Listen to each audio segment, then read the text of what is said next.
आप सभी का सिविल सर्विसेज विद जकी में स्वागत है। जैसा कि आप जानते हैं, ये हमारी ज्योग्राफी का प्रमुख भौगोलिक अवधारणा श्रृंखला का वीडियो है और ये वीडियो चलेगा क्योंकि आपकी जो भी भौगोलिक संबंधित कोई भी क्वेश्चन हो, कोई भी प्रश्न हो, आप कमेंट में लिख सकते हैं। हम उस अवधारणा को आपको क्लियर करेंगे और उसके लिए वीडियो भी हम बना के आपको देंगे। तो चलिए, आज का जो टॉपिक है, महाद्वीप कैसे बनते हैं और वृद्धि कैसे करते हैं। ये महाद्वीप आखिर बनते कैसे हैं, वृद्धि कैसे करते हैं, महाद्वीप कहते किसको है। तो चलिए, इस सारी चीजों पे आज हम लोग चर्चा करेंगे। तो चलिए देखते हैं, महाद्वीप हमारे ग्रह पर सबसे बड़ी विशेषताओं में से एक है, लेकिन वे है क्या, वे कैसे बने, वो महाद्वीप आखिर इतने लंबे समय तक क्या एक ही आकार में रहते हैं या उसमें तब्दीलियां होती है, इस पे भी हम लोग चर्चा करेंगे। तो भूगर्भिक समय के माध्यम से कुल मिलाकर देखें तो महाद्वीप बड़े हो रहे हैं। आप ये देखें तो, क्योंकि वे द्वीप के चाप, समुद्री पठार, उसके मार्जिन यानी सीमांत जो होता है उसको, और जो अन्य टेक्टोनिक एक्टिविटीज, टेक्टोनिक विशेषताएं होती है, विवर्तनिक विशेषताओं से टकराते हैं और उसको टकरा के अपने अंदर समा लेते हैं। तो इससे वो टकराते टकराते कई बड़े महाद्वीप बनते हैं और फाइनली क्या होता है कि वो धीरे धीरे करके एक अधिमहाद्वीप, सुपर कॉन्टिनेंट बनता है और फिर वे सुपर कॉन्टिनेंट बाद में टूट जाता है।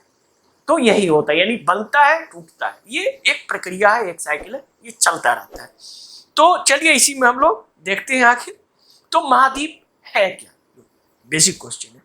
तो जब लोग या कोई भी आप महाद्वीप की कल्पना करते हैं तो आप जस्ट मैप देखते हैं, वर्ल्ड मैप देखते हैं और उसमें देखते हैं कि जो समुद्र से घिरा हुआ लैंड का भाग है, बड़ा सा भाग, ऑस्ट्रेलिया जैसे कि आपका एशिया है, अफ्रीका है, तो बड़ा सा लैंड मास है। तो वो आपका, अधिकांश लोग इसकी यही कल्पना करते हैं कि जो समुद्र तट है वही आपका है। हालांकि समुद्र स्तर का ऊपर या नीचे होना हमेशा समय से जारी रहता है। कभी समुद्र का स्तर बढ़ जाता है, कभी कम जाता है। अगर बढ़ गया तो आपके बहुत सारे द्वीप अंदर चले जाते हैं, तो ये फिर शोर लाइन खत्म हो जाएगा। और अगर आप देखेंगे कि घट जाता है तो कुछ फीचर्स ऊपर आ जाते हैं। तो इसीलिए ये भी अस्थायी नहीं रहता। ऐसा आप देख सकते हैं, जैसा कि सुदूर पास्ट में आप देखा, अतीत में ऐसा कई बार हो चुका है। तो इसीलिए हमें महाद्वीप को थोड़ी अलग परिभाषा के तौर पे समझनी होगी। जो आप देख रहे हैं उससे थोड़ा हटके, तो हटके वह ऐसी क्षणिक रेखा को हम इंगित करें जो कम से कम उतनी तेजी से अदल बदल नहीं होता हो। तो चलिए देखें कि उसके हिसाब से क्या करें। तो अगर हम देखें तो भू विज्ञान, जो जियोलॉजी होता है, उसमें इसका क्या डेफिनेशन है, उसमें हम महाद्वीप को आखिर कहते क्या है। तो उसका डेफिनेशन आप इस तरह से है, पृथ्वी के प्रमुख भूभागों में से एक रूप में आपका परिभाषित किया गया है, जिसमें एक शुष्क भूमि और महाद्वीपीय मग्न तट यानी जो कॉन्टिनेंटल शेल्फ होता है वो दोनों सम्मिलित होता है। ऐसा नहीं कि आप शोर लाइन को ही सम्मिलित करें, जो लैंड मास है वो भी आपका होगा और जो कॉन्टिनेंटल शेल्फ है जिसको महाद्वीपीय मग्न तट कहा जाता है, दोनों को मिला के उसको बनाया जाता है। उसी तरह से अगर हम लोग देखें तो इसमें एक एग्जाम्पल बेस्ट है, बहुत ही अच्छा, ऑस्ट्रेलिया। चूंकि ऑस्ट्रेलिया विश्व का सबसे छोटा महाद्वीप है, आप जानते ही हैं, लेकिन इसको स्टडी करने के लिए भी बहुत ही यूनिक है, क्योंकि ऑस्ट्रेलिया ही एक ऐसा महादेश है, यानी जो महाद्वीप है वो, उसके अंदर सबसे पुराना रॉक पाया गया तकरीबन 4 अरब साल पहले। आप सोचिए, 4 अरब साल पहले का रॉक वहां पाया गया है। तो ऑस्ट्रेलिया बहुत सारे चीजों में खास आपको नजर आता है। तो चलिए देखते हैं। तो अगर ऑस्ट्रेलिया को हम देखें इस तरह से, इसका ये देखिए शोर लाइन, तो इसका जो ऑस्ट्रेलिया महाद्वीप, एक महाद्वीप का उसका किनारे को अगर परिभाषित हम करें तो इसमें काफी अच्छी तरह से आप इसको देख सकते हैं। तो महाद्वीप जो है, इसकी जो परिचित तट रेखा है, इस मानचित्र में आप देख लीजिए तो ये हरा रंग में और भूरा रंग में दिखाया गया, जो उसका तट रेखा, जो कोस्ट लाइन। लेकिन और जो उसके अगल बगल में समुद्र है, ओशन है, उसको किस कलर में दिखाया गया, ब्लू कलर में दिखाया गया। तो इस पे एक चीज ध्यान देने की जरूरत है। हालांकि इस पे अगर आप ध्यान दें कि जो भूमि के चारों ओर आप देखिए तो अपेक्षाकृत क्या है, उथला समुद्र है, और जो उथला समुद्र है जिसको आकृति में हल्के नीले रंग से दर्शाया गया है, जो हल्का नीला कलर का जो आपको दिखाई दे रहा है इस आकृति में, तो ये जो हल्का नीला कलर का है, जैसे देखिए वहां तस्मानिया के पास आप देख सकते हैं, यहाँ आप देख सकते हैं, तो ये जो हल्का नीला कलर है वो जो है वो उथला समुद्र है, काफी कम गहराई वाला है। तो महाद्वीप के चारों ओर यह नीला शेल्फ, यानी इसको कॉन्टिनेंटल शेल्फ कहा जाता है, महाद्वीपीय मग्न तट कहा जाता है, जिसके बारे में हम लोग चाहिए उसी के समान है। और इसके सिवा यह मुश्किल से ही पानी के नीचे रहता है, ये बहुत ही मुश्किल से, अगर कभी कभी समुद्र तट का सी लेवल नीचे चला जाए तो ये ऊपर भी आ सकता है। कई भूवैज्ञानिक इस उथले महाद्वीप मग्न तट को ऑस्ट्रेलियाई महाद्वीप का भी हिस्सा मानते हैं। वो ये मानते हैं कि ये भी ऑस्ट्रेलियाई महाद्वीप का हिस्सा था। ये देखिए, ये तो ये जो है आप देख रहे हैं यहाँ पे, तो ये भी ऑस्ट्रेलियाई महाद्वीप का हिस्सा था।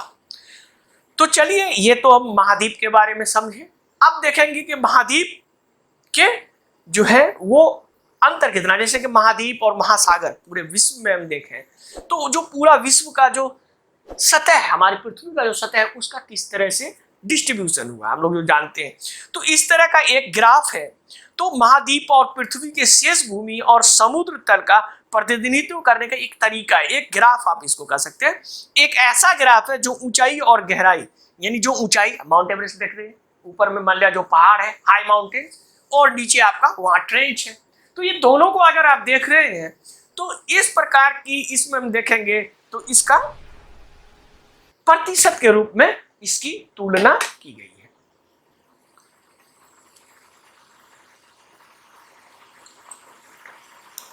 तो अब इस ग्राफ को कहते क्या, तो दरअसल इस ग्राफ को हिप्सोमेट्रिक कर्व कहा जाता है। तो हिप्सोमेट्रिक कर्व भी अगर आपको पता चले कि आखिर होता क्या है, तो जो सारा अर्थ है उसका जो रिलीफ है, यानी ऊंचाई और नीचाई, जो गहराई और ऊंचाई, उसको एक साथ आप रिप्रेजेंट करते हैं प्रतिशत के हिसाब से, तो उसको हिप्सोमेट्रिक कर्व कहे जाते हैं। तो इस ग्राफ से यह पता चलता है कि इस पृथ्वी का 30% से थोड़ा सा कम भाग आप देखेंगे तो क्या लैंड मास है, महाद्वीप का हिस्सा है, और बाकी अधिकांश भाग जो है गहरे समुद्र है। तो महाद्वीप और गहरे सागरों के बीच परिवर्तन तट रेखा पे नहीं। अब देखिए, ये महाद्वीप है, ठीक है, और ये महासागर नीचे है, लेकिन अगर इसमें बड़ा परिवर्तन आप देख रहे हैं तो वो तट पे नहीं है। तट पे तो बहुत छोटा लग रहा है, लेकिन जैसे नीचे जाते हैं, ये जो है, ये देखिए यहाँ पे ये तट है और तट पे नहीं है, यहाँ जो कॉन्टिनेंटल स्लोप है, यहाँ से बड़ा अंतर आपका आना शुरू हो जाता है, बल्कि महाद्वीप ढलान से होता है। और यह ग्राफ दिखाता है कि ये जो है, जो कॉन्टिनेंटल शेल्फ है, वो महाद्वीप के समान ही है, उसी के तरह से। तो इसीलिए कॉन्टिनेंटल शेल्फ को भी महाद्वीप का ही हिस्सा माना जाता है। तो आप जो आप मैप पे देख रहे हैं, उस मैप को मत देखिए, एक फिजिकल मैप देखिए और उसमें जो कॉन्टिनेंटल शेल्फ है उसको लेके देखिए, तब आपको पता चलेगा कि कोई भी कॉन्टिनेंट कितना बड़ा है। तो चलिए आगे चलते हैं हम लोग।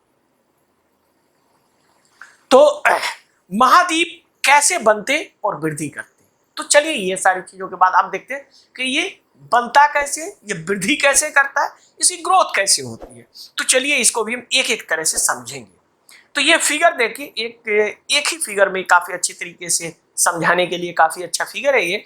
तो इसमें देखें, इस चित्र में देखें तो दोनों तरफ आपको सबडक्शन जोन नजर आएगा। यहाँ देखिए, ये है एक सबडक्शन जोन और एक सबडक्शन जोन, यानी दोनों सबडक्ट कर रहा है। इसका मतलब क्या है, दोनों कॉन्टिनेंट एक दूसरे की तरफ आ रहा है। तो आप देखेंगे कि इसके बगल में आप यहाँ देखिए, एक तो ये दोनों सबडक्शन जो है, इसके बगल में यहाँ यहाँ यहाँ, ये सारे टेक्टोनिक फीचर्स हैं, यानी आपको विवर्तनिक विशेषताएं दिखाई दे रही है। यदि प्लेट की गति अगर जारी रहती है, यानी दोनों प्लेट लगातार उसकी गति रुकती नहीं है और वो जारी रहती है, तो फाइनली क्या होगा कि वो दोनों टकराएंगी। और जब दाईं ओर वाली टकराएगी तो इसमें ऐसा होगा, इसमें आप जो देख रहे हैं, तो उन्हें महाद्वीप के सामने के किनारे से जो पहले वाला ये एरिया है, ये एरिया कोई भी एरिया उसमें जुड़ जाएगा, और जुड़ जाएगा तो क्या होगा, वो एक नया मतलब महाद्वीप का किनारा से वो जुड़ जाएगा। और ये जो जोड़े गए नए क्रस्ट का टुकड़ा जो होगा, जो टुकड़ा नया जुड़ेगा, उसको टेक्टोनिक टेरेन कहा जाता है। तो आप एक टेक्टोनिक टेरेन भी आप समझ लें कॉन्सेप्ट के आधार पर कि टेक्टोनिक टेरेन किसको कहा जाता है। तो कोई भी नया टेरेन जो महाद्वीप के किनारे पे आके टकराता है और वो उससे जुड़ जाता है, उससे महाद्वीप बन जाता है, तो उसको क्या कहते हैं, टेक्टोनिक टेरेन कहते हैं। तो चलिए आगे देखते हैं ये टेक्टोनिक टेरेन किस तरह से हमारे महाद्वीप की वृद्धि करते हैं। चलिए उसको एक स्टेप बाय स्टेप हम लोग इसी को फिर से देखते हैं।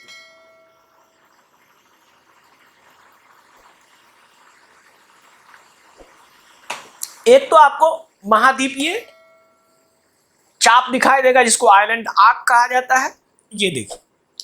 तो ये जो आइलैंड आर्क है वहां भी आपका ये टेरेन आपको नजर आ रहा है, यहाँ पे देखिए ये टेरेन। तो कई टेरेन में ज्वालामुखी और ज्वालामुखी से संबंधित चट्टानें होती है जो द्वीप के चाप के रूप में बनती है, आर्क के रूप में बनती है, ठीक है। उसी तरह से आप देखेंगे तो कभी कभी क्या होता है, जैसे कि मैंने बताया कि जो कॉन्टिनेंट है वो टूटता भी है। तो एक कॉन्टिनेंट से दूसरा कॉन्टिनेंट टूट गया, सबडक्शन जोन बन गया, रिफ्ट वैली बन गया। तो रिफ्ट वैली के बारे में जैसा कि मैंने आपको बताया था कि महाद्वीपीय हॉट स्पॉट क्या होता है, कि अगर महाद्वीप में कोई हॉट स्पॉट हो गया तो वो टूट जाता है, फिर बीच में ओशन बन जाता है। उसमें हम लोगों ने बताया था कि ओशन कैसे बनता है, अब हम लोग बता रहे हैं कि कॉन्टिनेंट कैसे बनता है। तो इसमें जो होता है कि ये फ्रेगमेंट होता है, ये देखिए ये क्या है, ये फ्रेगमेंट है।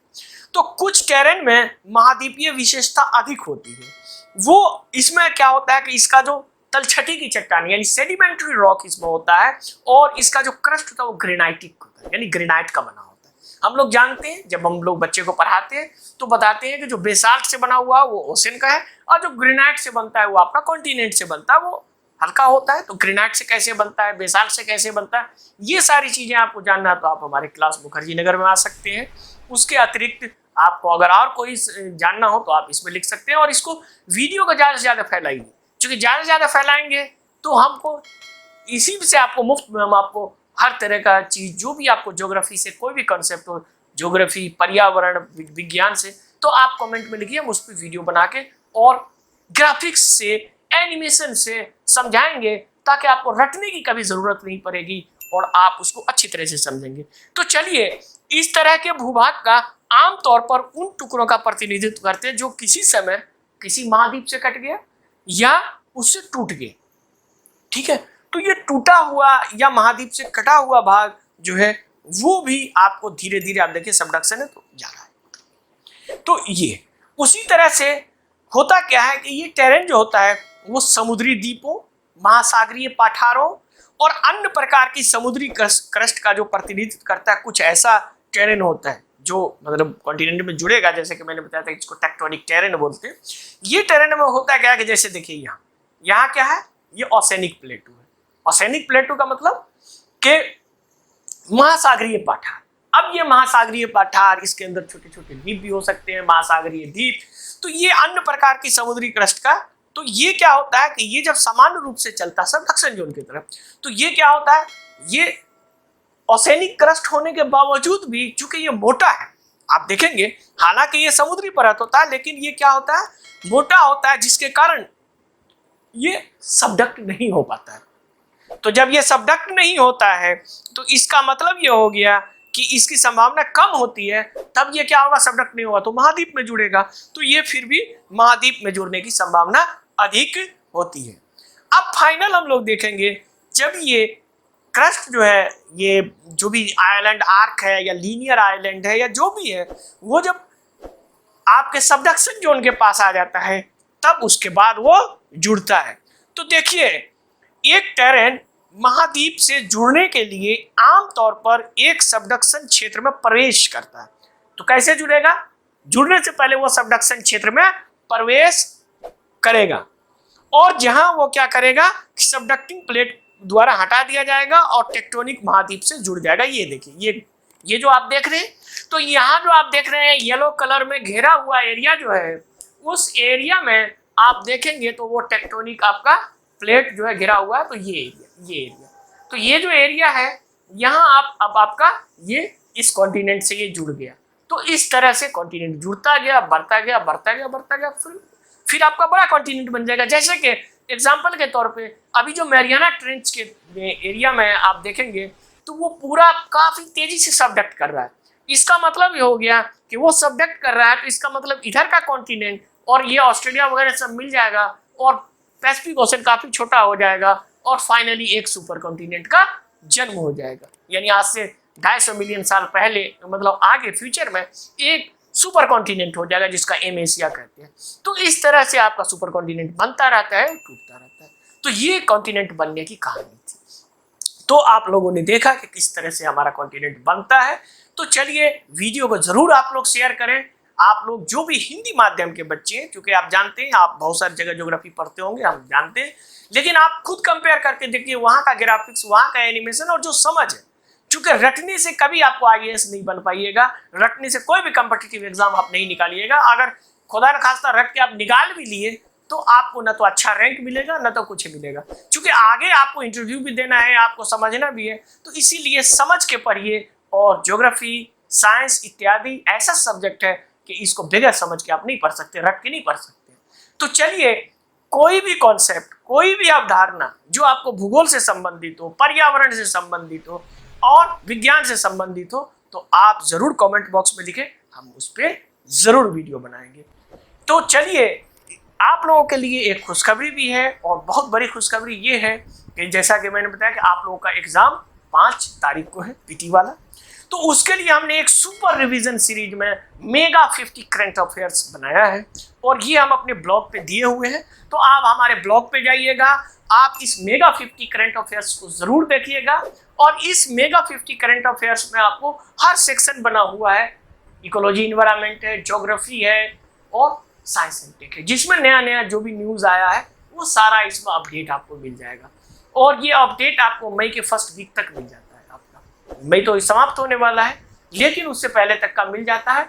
तो इससे पहले का भी, अगर उससे और पुराना आप देखना चाहते हैं तो हमारे इस ब्लॉग में 2017 से लेके 2022 तक का, अभी मई तक का आपका बहुत सारे कंटेंट मिल जाएगा। तो ये आपको, जैसे कि पिछले साल भी इससे 5 क्वेश्चन आया था हमारे ब्लॉग से और यूट्यूब चैनल से, इस बार हम उम्मीद करते हैं कि आपको कम से कम 10 क्वेश्चन आएगा। तो चलिए, इस हमारे ब्लॉग को ज़रूर आप फॉलो करें और हमारे चैनल को ज़्यादा से ज़्यादा शेयर करें, ताकि जो बच्चे हैं उनको फ़ायदा हो सके और आप कॉन्सेप्ट आपका क्लियर हो।